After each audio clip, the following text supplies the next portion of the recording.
O şey ne böyle ha? قال دخلنا قريب واحدة كمان ما يدبني دي خراب Ne yapacağız öyle? يا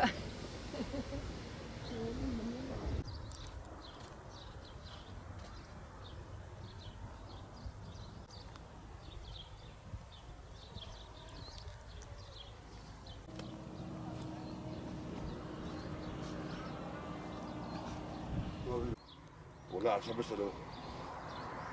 Dün burada yağmur yağdı. Sel gibi geldi bize. Başımız yıkıldı. Ağaçlar, meyveler, bahçeler hepsi gittiler mesela. Görüyorsun. Ne hale gelmiş baba.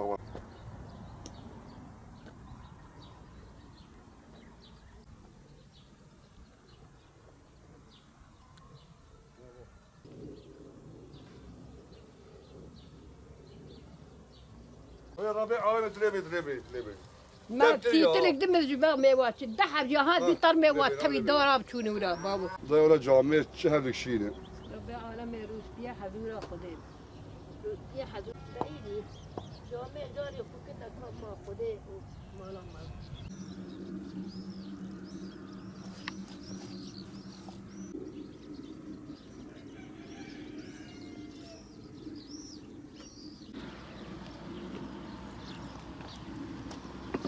Dün akşam burada yağmur yağdı.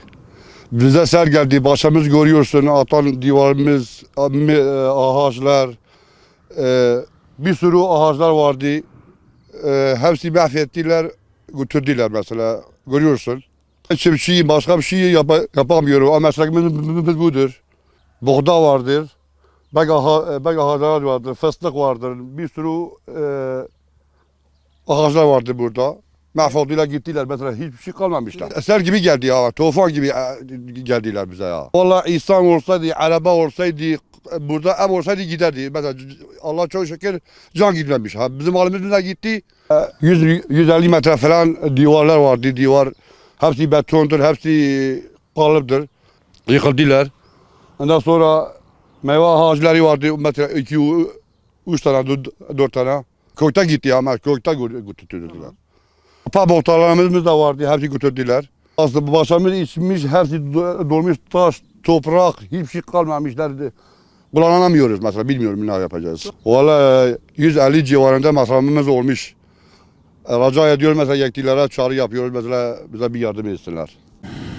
قربانه ولا هما شيء البال ما طوفان رابو حتى ام هاتن باغچه ما اف دیوار و اف برا میوه و اف همی کبر و کوچک و خالی صد هاتن و چون تا جاده کت ده والا او تابو او ایدی والا ده تسلیم خوده و دوست خوده اما هنن باتون و شیش بدانا ما و قرآن ام هر قوتا ما تنم دخوازن تا آردم که بزن ما